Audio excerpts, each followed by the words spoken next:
Tous les citoyens qui sont déplacés. Bonsoir. Moi, je voudrais remercier le maire pour la salle et puis tous les élus qui sont déplacés ce soir pour écouter les Gilets jaunes.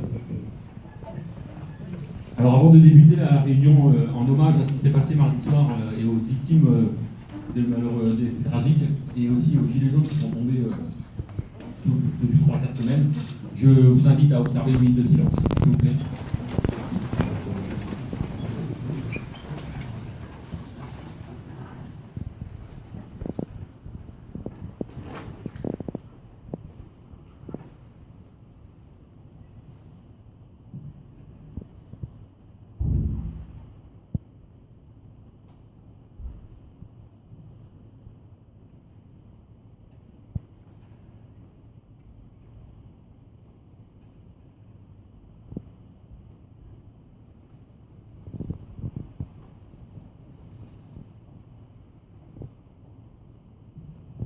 Merci beaucoup.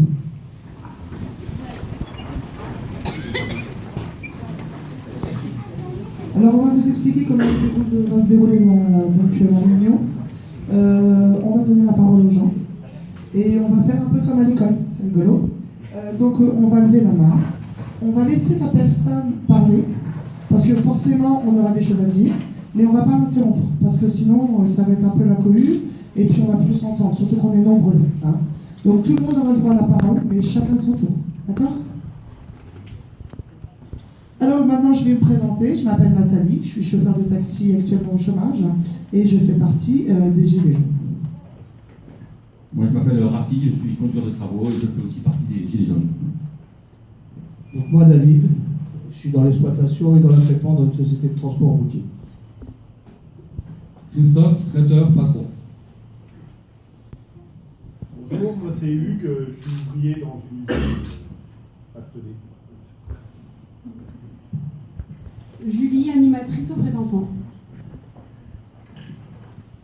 Bonsoir, donc moi c'est Rachel, auxiliaire de vie à domicile, Gilet jaune depuis, esprit Gilet jaune depuis 20 ans.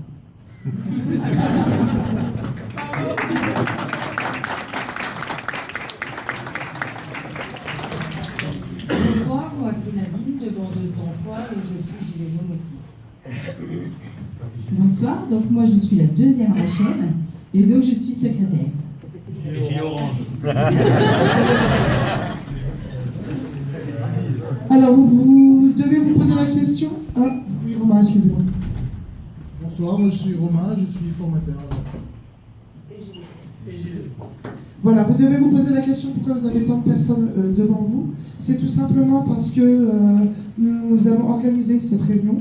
Nous sommes ni leaders, parce que les Gilets jaunes n'ont pas de leader. Nous ne sommes ni porte-parole, parce que bien évidemment il n'y a pas de porte-parole. Et nous ne sommes pas non plus vos représentants. C'est tout simplement, il faut organiser, donc nous sommes là pour organiser, tout simplement.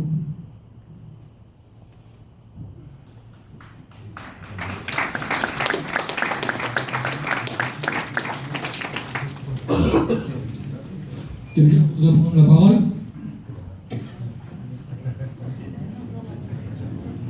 Alors, la réunion, je ne sais pas si vous avez remarqué, on a tous remarqué que nous avons des élus qui sont présents ici. Nous avons aussi un journaliste et nous avons aussi la présence de nos petits renseignements territoriaux qui sont avec nous. Donc justement, le but de cette réunion, c'est de faire part de nos revendications auprès de nos élus. Et nous avons aussi madame la députée qui est là ici. Et monsieur le sous-préfet, monsieur le maire de Belleville, monsieur Pelletier, monsieur le maire de Verdun, Samuel Lazare, qui sont passés d'ailleurs, monsieur Pelletier, monsieur Samuel, sont passés souvent nous voir au QG à Maximo, et monsieur le sous-préfet aussi, qui s'est déplacé, qui a bien voulu discuter avec nous à plusieurs reprises. Donc nous sommes là pour faire part de nos revendications.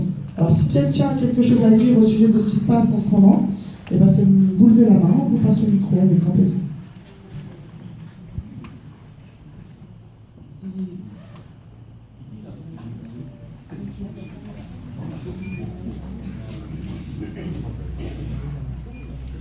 Bonjour, je m'adresse à monsieur le maire. Alors c'est concernant les retraites. Depuis les Gilets jaunes, donc le gouvernement est en train de faire passer de nouvelles réformes. La pension de réversion va passer de 50, je crois qu'elle a 50 en ce moment, à 25% uniquement. Donc je voudrais en savoir plus. Et moi, c'est ça que je veux.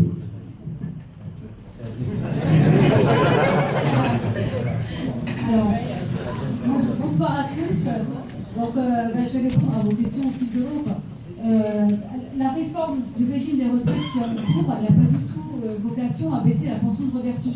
Non, c'est faux. C'est complètement faux. Enfin, je veux dire, aujourd'hui, il n'y a aucun projet de loi sur la table. Il y a eu des concertations pour rapprocher tous les régimes spéciaux et faire en sorte qu'on aligne un peu tout sur le régime général.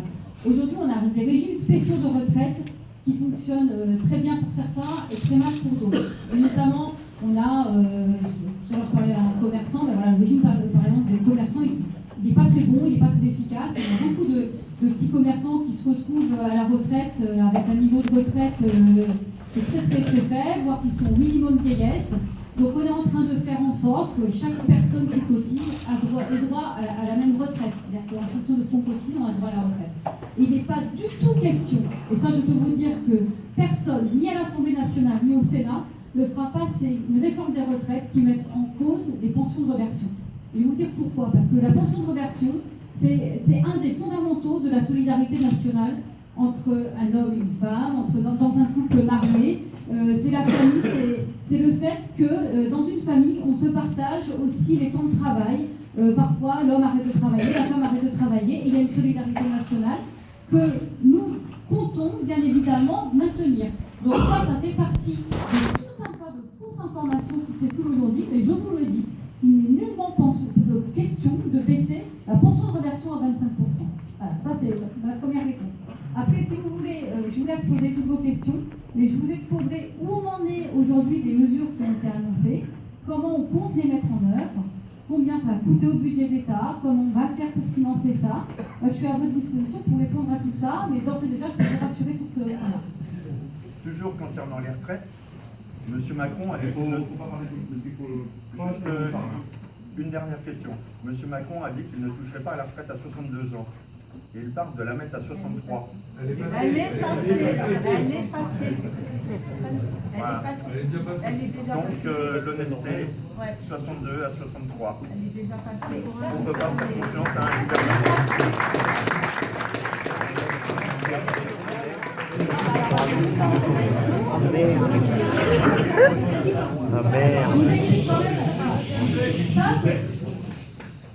C'est passé dans le projet de loi de finances pour la sécurité sociale au Sénat. Le Sénat, c'est pas la majorité, c'est l'opposition. Donc quand le projet de loi il va venir en deuxième lecture, on annule ce truc-là. On revient là où on en est aujourd'hui.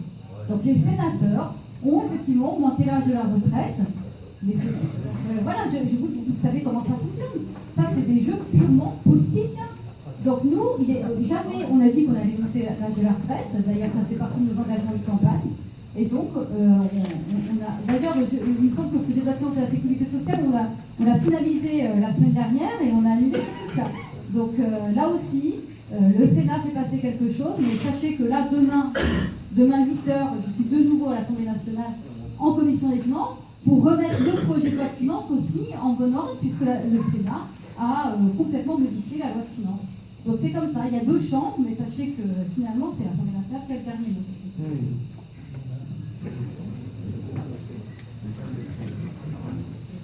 On a mené des tables d'expression en ville pour récolter un petit peu les revendications du peuple. Ces revendications sont ressorties, donc il y a toute cette liste-là qui, je pense, est incomplète puisqu'on n'a pas pu recueillir toutes les revendications de tout le peuple. Je vais vous les énoncer si vous voulez. Une hausse du pouvoir d'achat, baisse des retraites, la démission de Emmanuel Macron, la baisse des taxes, baisser les salaires des ministres, contrôler plus les médias. Beaucoup estiment que M. Macron n'est pas à l'écoute du peuple. Retraite à 55 ans pour les travailleurs du territoire, annulation des 80 km/h, augmenter les salaires, bloquer et fermer les frontières, baisser les impôts, baisse de la CSG, transparence des actes du gouvernement, annuler la dette nationale, remettre l'ISF. On a eu aussi des sans-opinion, création d'emplois dans différents secteurs, comptabiliser les votes blancs au moment des élections et la mise en place des référendums. Est-ce que vous voyez quelque chose à ajouter? Bravo.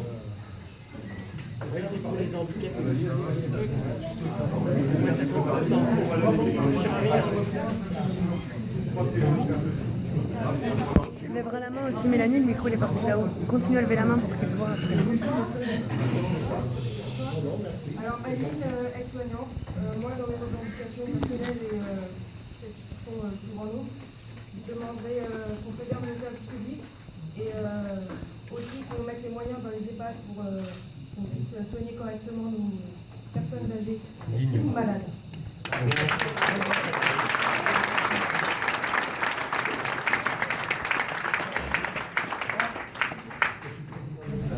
Chris, ça va.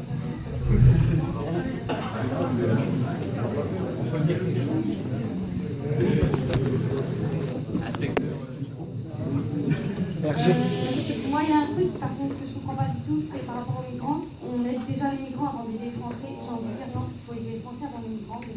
Les personnes handicapées aussi, Mélanie. Je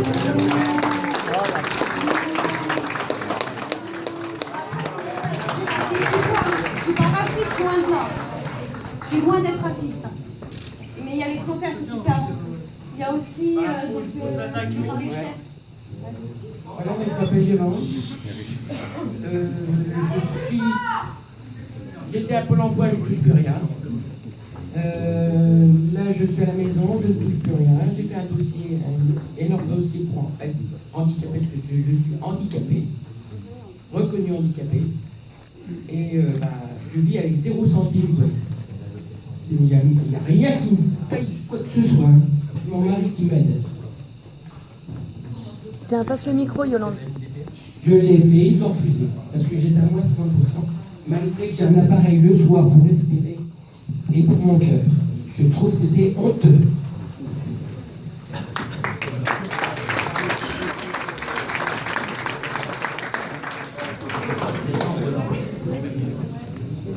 Alors moi, je voulais revenir sur un point, c'est à chaque fois les augmentations, c'est le SMIC, c'est les primes.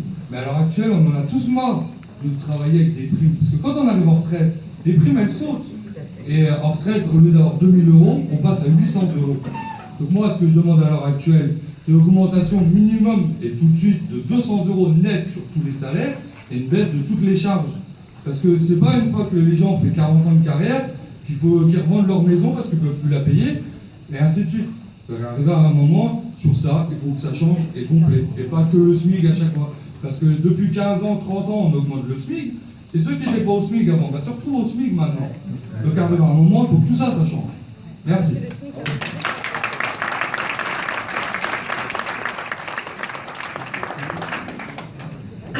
Moi, je pense qu'il faut qu'on demande à nos gros centres commerciaux et des choses comme ça, en fait, pour que tout le monde gagne du pouvoir d'achat, il faudrait que le coût de la vie baisse et que les produits de première nécessité baissent en prix. Depuis qu'on est passé à l'euro, on n'a plus de moyens financiers.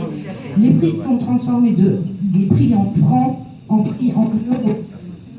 x6. Ça fait des années qu'ils se font du beurre sur notre dos et que nous, on trime et on paye derrière. Et je pense que ça serait vraiment une réforme qui pourrait profiter à tout le monde. À tout le monde.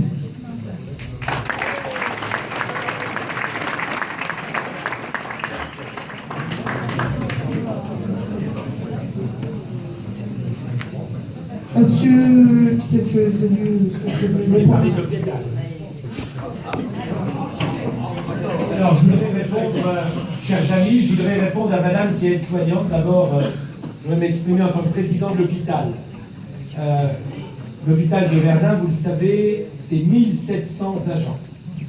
Un peu moins, puisque malheureusement, il y a eu quelques suppressions de postes, parce que, contrairement à ce qui a été prononcé ces derniers mois, mais finalement, c'est la traduction d'une politique publique, de politiques publiques qui sont menées depuis Nicolas Sarkozy, qui se sont continuées, ce qu'on appelle la T2A, la tarification à l'activité. Aujourd'hui, vous le savez bien, on a l'impression qu'on est dans une logique concurrentielle, de productivité, de rentabilité. Vous savez, je me bats beaucoup pour l'hôpital de Verdun. Vous pouvez prendre de nombreux exemples, l'unité neurovasculaire, l'IRM. On se bat et je me bats pour un deuxième IRM. L'UHR Alzheimer sur le site de Sainte-Catherine.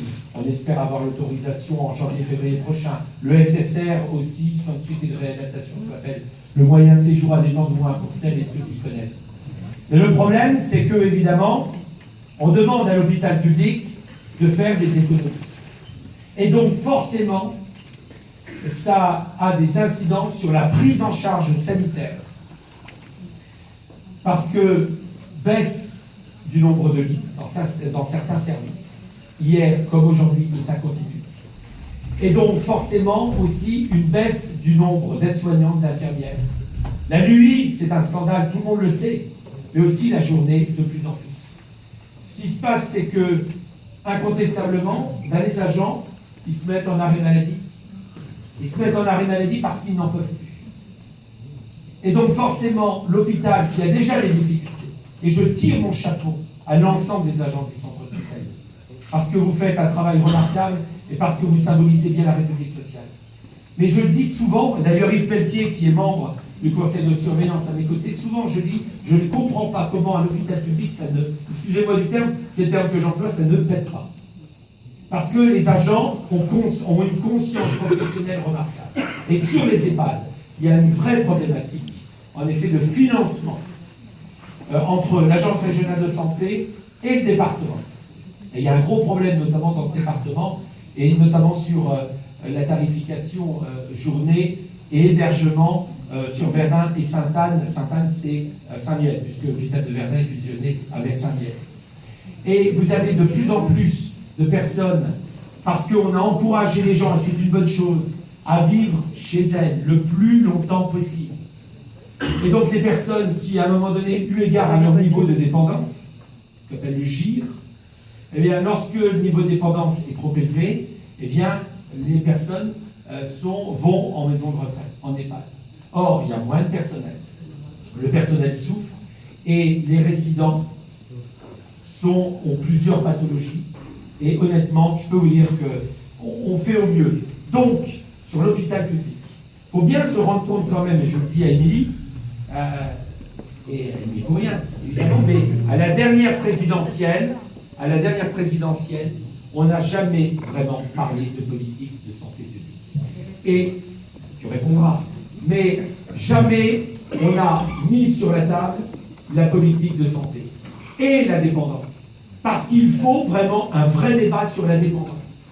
Et parce qu'il n'est pas normal, moi je le vois à la mairie, parce qu'on reçoit beaucoup évidemment de nos concitoyens qui éprouvent des difficultés, parce qu'ils ne peuvent plus financer le placement de leurs parents en EHPAD, parce qu'eux-mêmes ont déjà des difficultés à vivre. Et pour moi, je vous le dis, d'abord, ce n'est pas l'élu qui parle, c'est le citoyen et l'humain qui parle. Ce que l'on fait aux personnes âgées, moi, j'aimerais pas qu'on le fasse à moi. Et donc, je pense que là, il faudra mettre des moyens conséquents pour l'hôpital public, pour toutes les structures sanitaires, parce que c'est notre devoir. Et notamment pour les personnes âgées qui, hier, ont construit la France et ont enrichi notre pays. Et on a ce devoir envers nos aînés.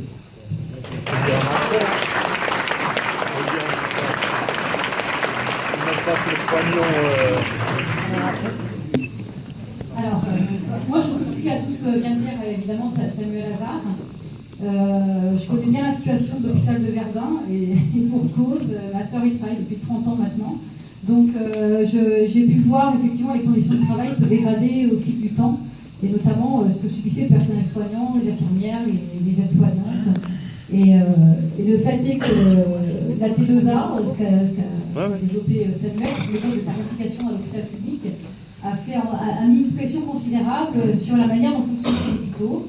La manière dont a été organisé le passage de 35 heures a aussi désorganisé, parce qu'on n'a pas mis de personnel en plus. Les moralités, les personnes ont des rythmes de travail de plus en plus forts, donc on a de plus en plus d'absentéisme pour cause de santé.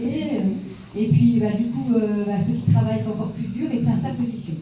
Donc là, ce qu'on a acté, la ministre de la Santé a préparé un grand plan santé pour prendre en compte plein de préoccupations qui sont nos préoccupations du quotidien. Alors déjà, on remet en cause la T2A, c'est-à-dire qu'on annule la T2A, on va revenir sur une autre méthode de tarification qui soit plus en phase avec ce que doit faire un hôpital public. C'est-à-dire qu'on n'est pas là pour faire de la rentabilité. L'hôpital public, il est là au service de la population. On ne va pas noter les hôpitaux en fonction de leur rentabilité. Donc on met fin à la T2A. On a levé le numerus clausus. Alors ça, vous savez, c'est le fait qu'on limitait le nombre de formations de médecins. Donc ça, c'est bien parce que on était complètement en saturation du point de vue des médecins. Il manque des médecins partout en France et surtout dans certaines régions. En réalité, on fait venir des médecins étrangers. Il y a des médecins qui font des remplacements partout. Les remplacements de médecins, ça coûte très très cher. Donc, du coup, on augmente le nombre de médecins en formation pour remettre des médecins. Vous savez qu'il y a des profs, mais enfin bon, on évite une situation de 30 ans de dégradation.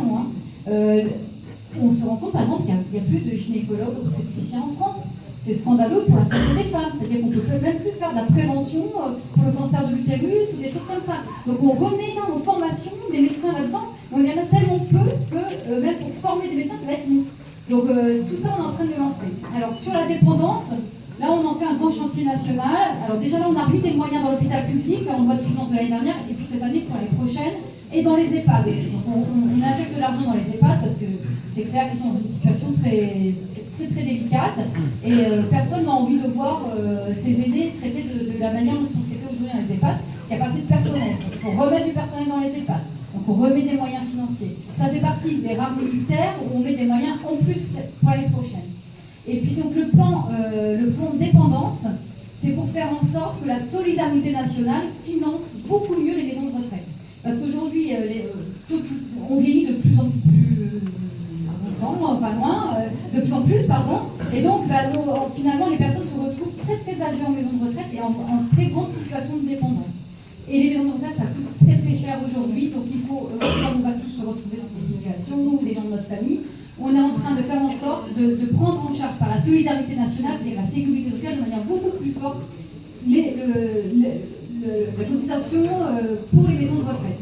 Donc ça, c'est des grands mouvements de financement. Il faut que vous imaginez quand même que là, on est en train de transférer des fonds de manière assez substantielle, de prévoir le financement de ça pour que chacun puisse avoir accès à des conditions normales, si vous voulez. Aujourd'hui, la maison de retraite la moins onéreuse, c'est déjà 1 800 € par mois. C'est extrêmement cher. Voilà. Donc on est en train de faire ça. Alors évidemment le plan santé il va se décliner et ça touche aussi le problème qu'on a chez nous en Meuse, les médecins dans les zones rurales. C'est-à-dire le fait qu'on a du mal à trouver des gens pour s'installer, etc.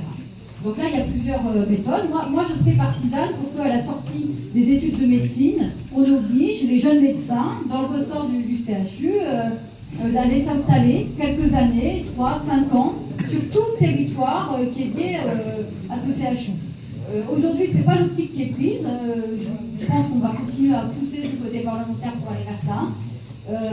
Les médecins sont farouchement opposés à ça. Il faut que vous le sachiez quand même. C'est-à-dire que quand on fait la loi, il y a différentes opinions qui s'expriment. Aujourd'hui, on a mis en place des mesures incitatives, soit de défiscalisation dans les zones de revitalisation rurale, soit de meilleurs remboursements avec des moments de consultation plus élevés pour inciter les jeunes médecins à venir s'installer. Mais ça ne suffit pas. Je vous le dis, ça ne suffit pas. Donc je pense qu'à un moment donné, il va falloir aussi prendre ce type de mesures. Et bien évidemment, ça donnera lieu à beaucoup de contestations dans les professions médicales. Parce que ça ne se fait pas tout seul.